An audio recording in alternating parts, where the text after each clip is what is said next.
أعوذ بالله من الشيطان الرجيم سورة حامیم السجدہ آیت نمبر 14 بسم اللہ الرحمن الرحیم اذ جاءتهم الرسل من بين أيديهم ومن خلفهم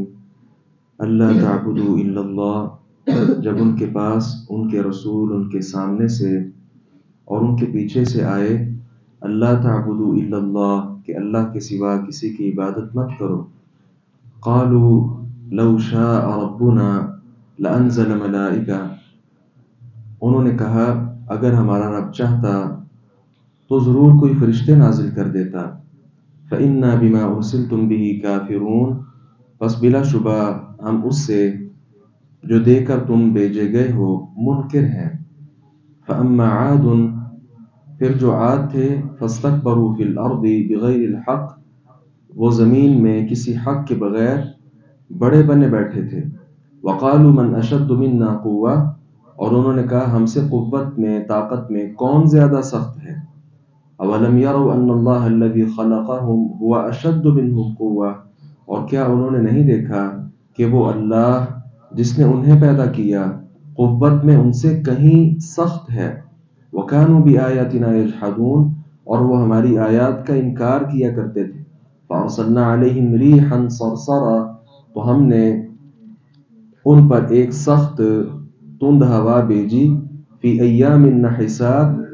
چند منحوس دنوں میں، لنذیقہم عذاب الخزی فی الحیات الدنیا، تاکہ ہم انہیں دنیا کی زندگی میں ذلت کا عذاب چکھائیں، ولعذاب الآخرۃ اخزی،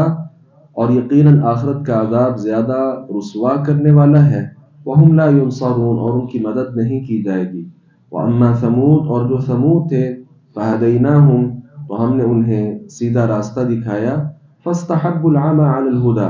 مگر انہوں نے ہدایت کے مقابلے میں اندھا رہنے کو پسند کیا، فَأَخَذَتْهُمْ صَاعِقَةُ الْعَذَابِ الْهُونِ بِمَا كَانُوا يَكْسِبُونَ، تو انہیں ذلیل کرنے والے عذاب کی کڑک نے پکڑ لیا اس وجہ سے کہ جو وہ کماتے تھے، وَنَجَّيْنَا الَّذِينَ آمَنُوا وَكَانُوا يَتَّقُونَ، اور ہم نے ان لوگوں کو بچا لیا جو ایمان لائے اور بچا کرتے تھے، تقوی اختیار کیا کرتے تھے۔ گزشتہ آیات میں ہم نے پڑھا تھا کہ اللہ رب العزت نے فرمایا کہ ان کو ڈراؤ، قوم عاد اور قوم ثمود کی ان پر جو کڑک آئی تھی، عذاب آیا تھا، اس عذاب سے ان کو ڈرائیے۔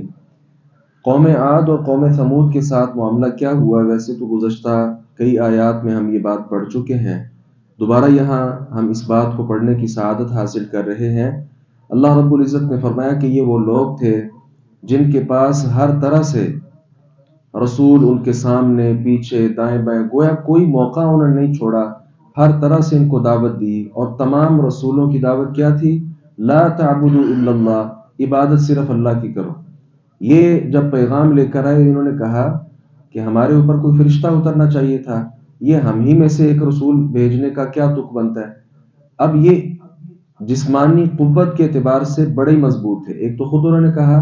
کہ ہم سے زیادہ مضبوط کون ہے، اور دوسرا اللہ رب العزت نے بھی سورۃ الفجر میں فرمایا التی لم یخلق مثلها فی البلاد، یہ ایسے مضبوط لوگ تھے کہ ان جیسے شہروں میں اور کوئی لوگ پیدا ہی نہیں ہوئے تھے، یعنی قوم عاد کی قوت اور طاقت میں کوئی شک نہیں تھا، لیکن وہ قوت کس نے ان کو دی تھی؟ وہ اللہ رب العزت نے دی تھی۔ تو اللہ تعالیٰ سے زیادہ قوت والا کون ہو سکتا ہے؟ جو خود قوت بخش رہا ہے، اس کی قوت کا تو اندازہ نہیں کیا جا سکتا۔ بہرحال انہوں نے جھٹلایا،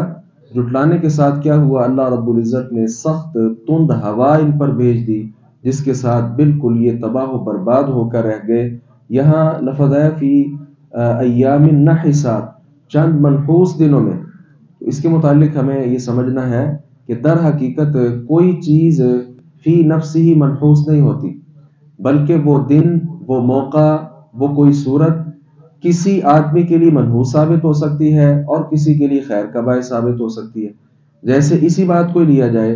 تو یہ جو جھٹلانے والے تھے قوم عاد یا کہ قوم ثمود، ان کے لیے تو یہ منحوس دن تھے، لیکن جو اہل ایمان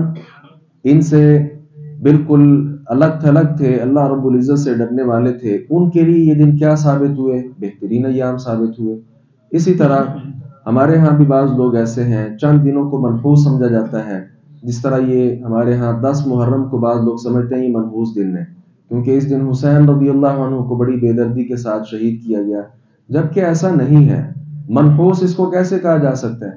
یہ حسین رضی اللہ عنہ کی شہادت سے پہلے تو بہت بڑی خوشی کا دن تھا۔ یہ وہ دن ہے 10 محرم جس میں اللہ رب العزت نے فرعون کو غارت کیا، اور موسیٰ اور بنو اسرائیل کو اللہ رب العزت نے ان سے نجات دی تھی، اور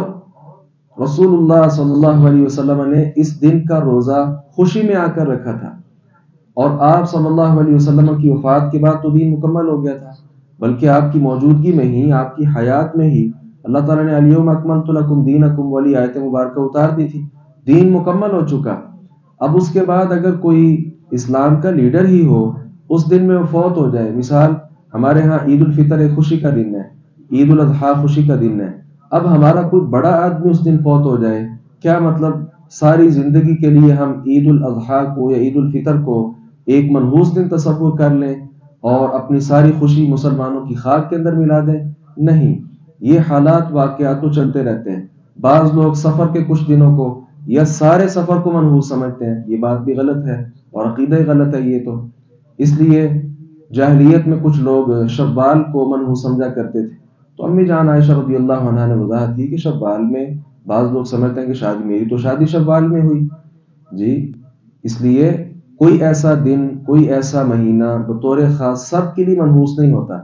کوئی ہوا سب کے لیے منحوس نہیں چلتی، کوئی آسمان سے برسنے والی بارش سب کے لیے منحوس نہیں ہے، یعنی اصلاً کوئی چیز منحوس نہیں۔ کسی دن کو برا کہنا، ہمارے ہاں کتنے عجیب لوگ ہیں، کوئی خاص سانحہ پیش آ جائے، آئندہ سال اسی سانحے کا جو تاریخ ہے، مثال 17 تاریخ ہے، تو اس 17 تاریخ کو لکھیں گے اور کیا لکھیں گے؟ بلیک ڈے، یوم سیاح، اور یہ قومی طور پر منائے جاتے ہیں یوم سیاح، یہ بالکل غلط۔ کسی دن کو کہنا کہ یہ کالا دن ہے، یہ نہیں کہا جا سکتا۔ کسی ہوا کو گالی دینے سے اللہ کے رسول صلی اللہ علیہ وسلم نے منع فرمایا، کیوں؟ یہ دن، یہ ہوائیں، یہ سارا نظام اللہ تبارک و تعالیٰ چلاتا ہے، اور یہ تو اللہ تعالیٰ نے خود فرمایا کہ آدم کا لڑکا مجھے گالی دیتا ہے، یسب الدہر وانا الدہر اقلب اللیل والنہار، یہ زمانے کو گالی دیتا ہے جبکہ زمانہ میں ہوں، دن اور رات کو پھیرنے والا کون ہے؟ میں ہوں۔ تو اس کا زمانے کو گالی دینا، کتنے لوگ ایسے کہتے ہیں یار وقت ہی برا آ گیا، یہ تو سال ہی برا تھا، یہ مہینہ ہی برا تھا، یہ دن ہی برا تھا۔ نہیں، وہ دن اللہ رب العزت نے بھیجا، اللہ تعالیٰ نے وہ دن چڑھایا، وہ رات اللہ لے کر آیا، اس لیے کسی دن کو خاص کر کے کہنا کہ یہ دن ایسا ہے اور سال ہر سال اس دن کو منحوس مناتے رہنا، یہ ہمارے ہاں بہت بڑی برائی پائی جاتی ہے، اس کی اصلاح ہونی چاہیے۔ ساتھ آگے قوم سمود کا اللہ تعالیٰ نے تذکرہ کیا، اللہ تعالیٰ نے کہا ہم نے سیدھا رستہ دکھایا لیکن انہوں نے الٹا رستہ پسند کیا، تو جب الٹا رستہ پسند کیا تو اللہ تبارک و تعالیٰ کی طرف سے عذاب کی جو کڑک ہے اس نے ان کو پکڑ لیا، اور یہ سارے کے سارے تباہ و برباد ہو گئے۔ نجات اللہ تعالیٰ نے صرف اہل ایمان کو دی ہے۔ خلاصتاً یہاں سے یہ سبق ہمارے سامنے واضح ہوا کہ بہت زیادہ قوت طاقت ایک طرف، لیکن اللہ تعالیٰ کی بات ماننا ایک طرف ہے۔ جو اللہ کی بات مان لیتا ہے، اصل مضبوط انسان وہ ہے، خواہ جسمانی طور پر ہمیں وہ نحیف ہی نظر کیوں نہ آئے۔ اللہ تعالیٰ سے دعا ہے باری تعالیٰ حق بات کو سمجھنے اور اس پر عمل پیرا ہونے کی توفیق عطا فرمائے۔